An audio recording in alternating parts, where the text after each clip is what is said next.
Pride and Prejudice by Jane Austen, Chapter 13. I hope, my dear, said Mr. Bennet to his wife as they were at breakfast the next morning, that you have ordered a good dinner today, because I have reason to expect an addition to our family party. Who do you mean, my dear? I know of nobody that is coming, I am sure, unless Charlotte Lucas should happen to call in, and I hope my dinners are good enough for her. I do not believe she often sees such at home. The person of whom I speak is a gentleman and a stranger. Mrs. Bennet's eyes sparkled. A gentleman and a stranger? It is Mr. Bingley, I am sure. Why, Jane, you never dropped a word of this? You silly thing. Well, I am sure I shall be extremely glad to see Mr. Bingley, but good Lord, how unlucky there is not a bit of fish to be got today, Lydia. My love, ring the bell. I must speak to Hill this moment. It is not Mr. Bingley, said her husband. It is a person whom I never saw in the whole course of my life. This roused a general astonishment, and he had the pleasure of being eagerly questioned by his wife and five daughters at once. After amusing himself some time with their curiosity, he thus explained, about a month ago I received this letter, and about a fortnight ago I answered it, for I thought it a case of some delicacy and requiring early attention. It is from my cousin, Mr. Collins, who, when I am dead, may turn you all out of this house as soon as he pleases. Oh, my dear, cried his wife, I cannot bear to hear that mentioned. Pray do not talk of that odious man. I do think it is the hardest thing in the world that your estate should be entailed away from your own children, and I am sure if I had been you, I should have tried long ago to do something or other about it. Jane and Elizabeth attempted to explain to her the nature of an entail. They had often attempted it before, but it was a subject on which Mrs. Bennet was beyond the reach of reason, and she continued to rail bitterly against the cruelty of settling an estate away from a family of five daughters in a favor of a man whom nobody cared anything about. It certainly is a most iniquitous affair, said Mr. Bennet, and nothing can clear Mr. Collins from the guilt of inheriting Longbourn. But if you will listen to his letter, you may perhaps be a little softened by his manner of expressing himself. Know that I am sure I shall not, and I think it was very impertinent of him to write to you at all, and very hypocritical. I hate such false friends. Why could not he keep on quarrelling with you as his father did before him? Why, indeed, he does seem to have had some filial scruples on that head, as you will hear henceforth near Westerham, Kent, 15th October. Dear Sir, the disagreement subsisting between yourself and my late honored father always gave me much uneasiness, and since I have had the misfortune to lose him, I have frequently wished to heal the breach, but for some time I was kept back by my own doubts, fearing lest it might seem disrespectful to his memory for me to be on good terms with anyone with whom it had always pleased him to be at variance. Dear Mrs. Bennet, my mind, however, is now made up on the subject, for having received ordination at Easter, I have been so fortunate as to be distinguished by the patronage of the Right Honourable Lady Catherine de Bourgh, widow of Sir Louis de Bourgh, whose bounty and beneficence has preferred me to the valuable rectory of this parish, where it shall be my earnest endeavour to demean myself with grateful respect toward her ladyship, and be ever ready to perform those rites and ceremonies which are instituted by the Church of England.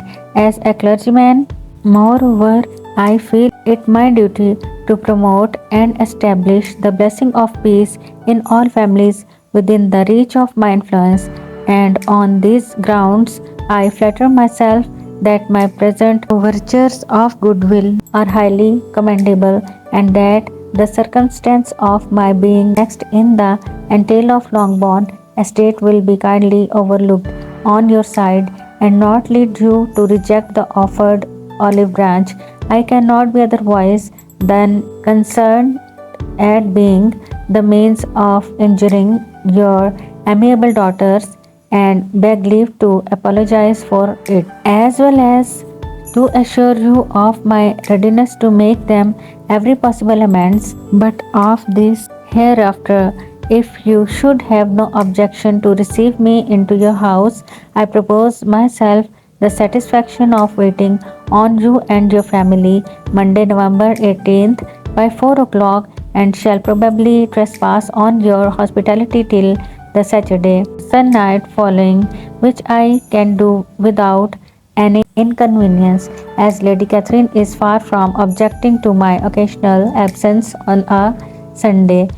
Providing that some other clergyman is engaged to do the duty of the day, I remain, dear sir, with respectful compliments to your lady and daughters, your well-wisher and friend, William Collins. At 4 o'clock, therefore, we may expect this peace-making gentleman, said Mr. Bennet as he folded up the letter. He seems to be most conscientious and polite young man, upon my word, and I doubt not will prove a valuable acquaintance, especially if Lady Catherine should be so indulgent as to let him come to us again. There is some sense in what he says about the girls, however, and if he is disposed to make them any amends, I shall not be the person to discourage him. Though it is difficult, said Jane, to guess in what he can mean to make us the atonement he thinks, or do the wish is certainly to his credit. Elizabeth was chiefly struck with his extraordinary deference for Lady Catherine and his kind intention of christening, marrying, and burying his parishioners whenever it were required.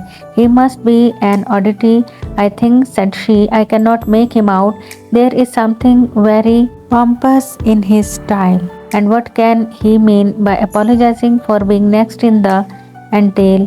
We cannot suppose he would help it if he could. Can he be sensible man, sir?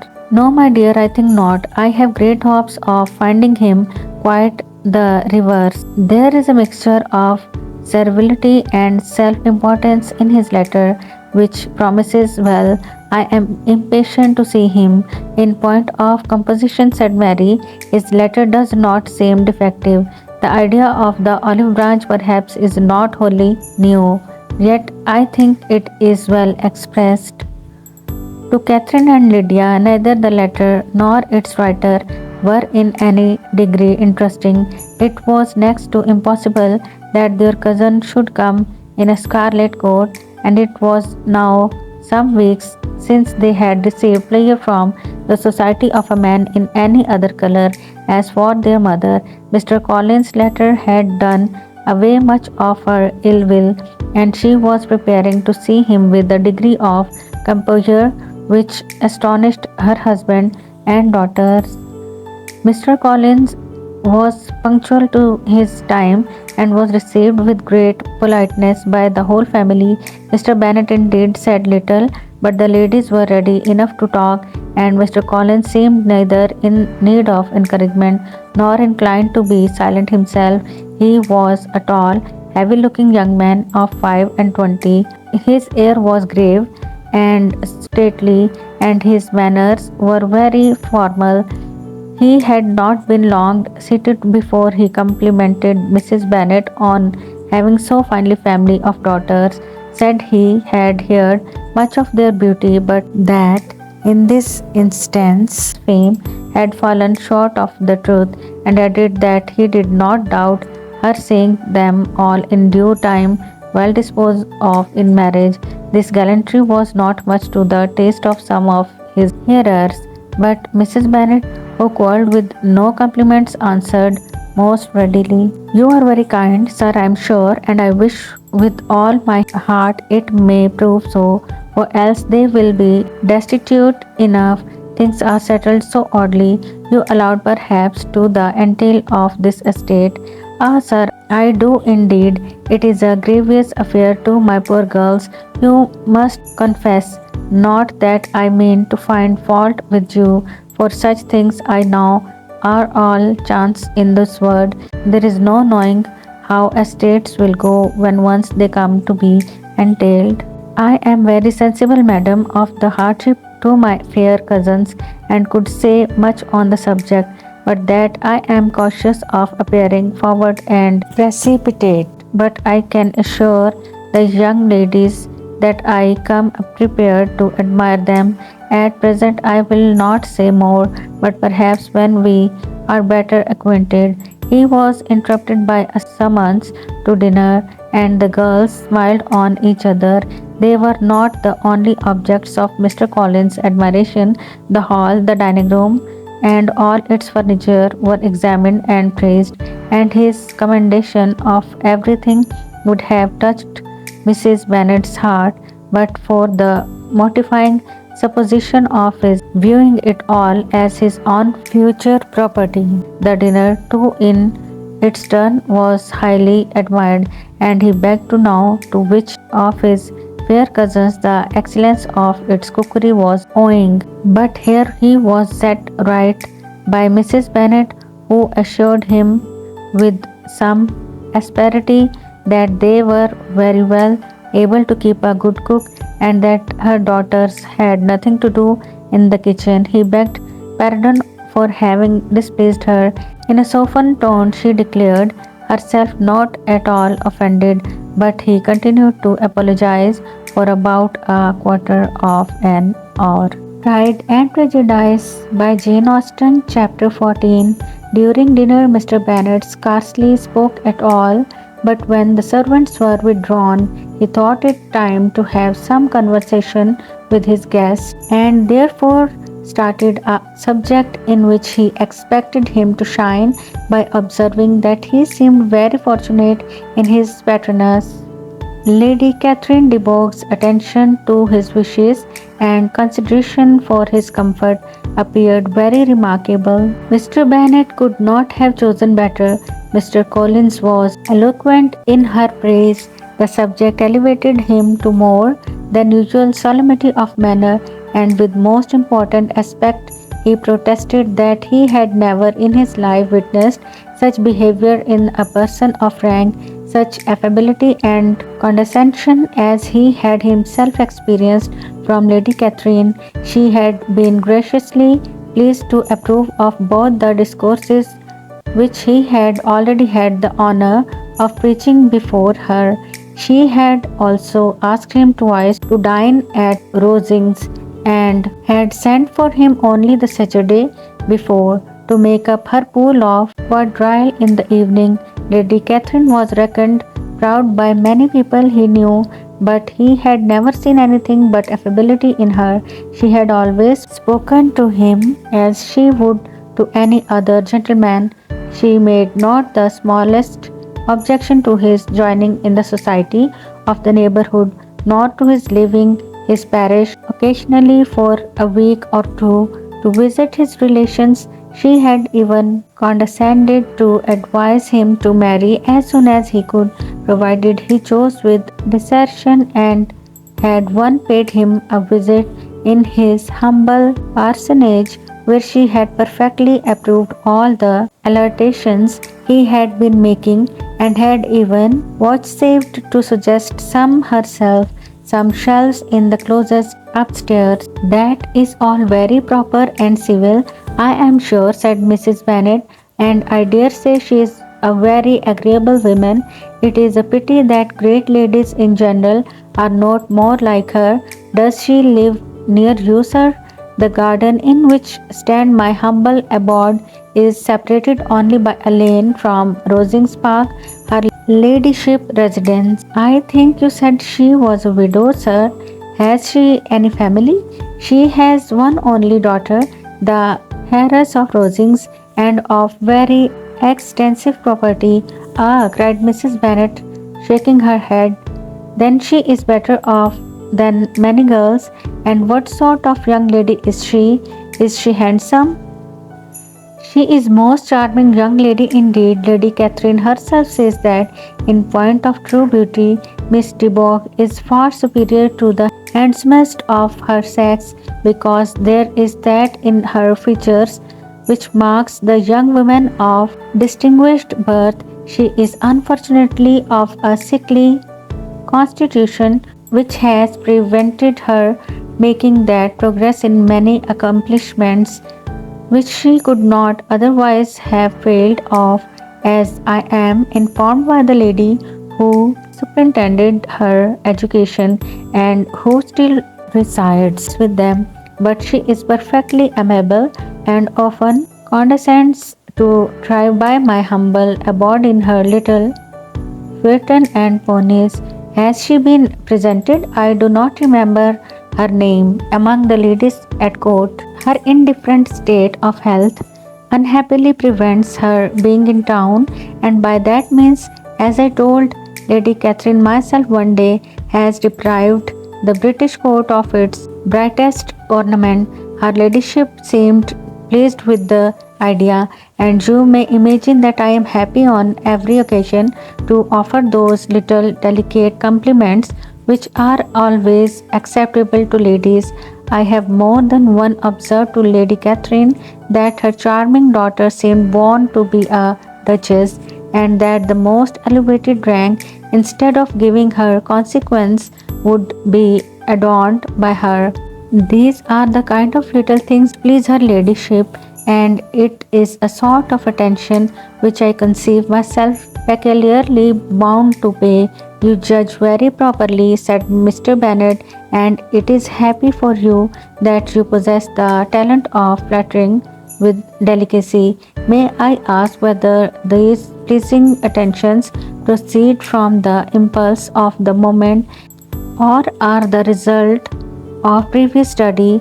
They arise chiefly from what is passing at the time, and though I sometimes amuse myself with suggesting and arranging such little elegant compliments as may be adapted to ordinary occasions, I always wish to give them as unstudied and an air as possible.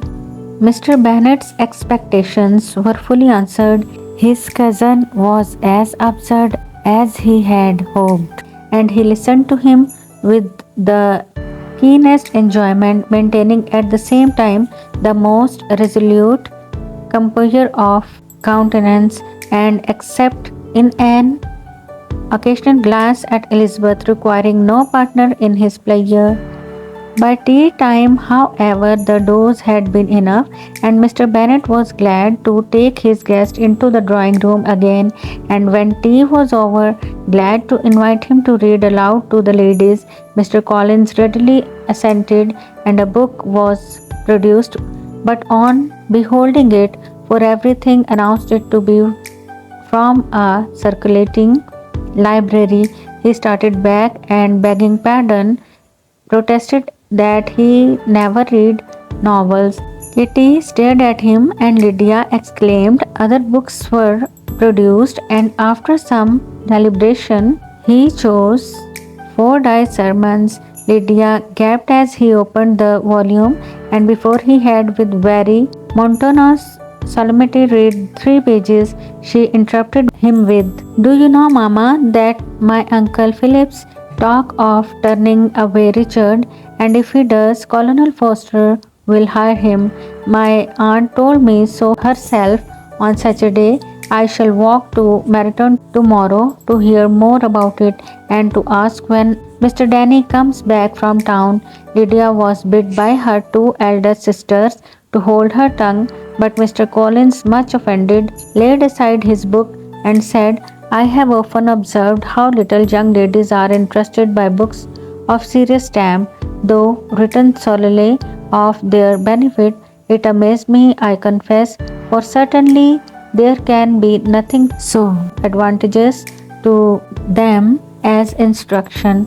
But I will no longer importune my young cousin." Then turning to Mr. Bennet, he offered himself as his antagonist at Begamon. Mr. Bennet accepted the challenge, observing that he acted very wisely in leaving the girls to their own trifling amusements. Mrs. Bennet and her daughters apologized most civilly for Lydia's interruption and promised that it should not occur again if he would resume his book. But Mr. Collins, after assuring them that he bore his young cousin no ill will and should never resent her behavior as any affront, seated himself at another table with Mr. Bennet and prepared for Begamon.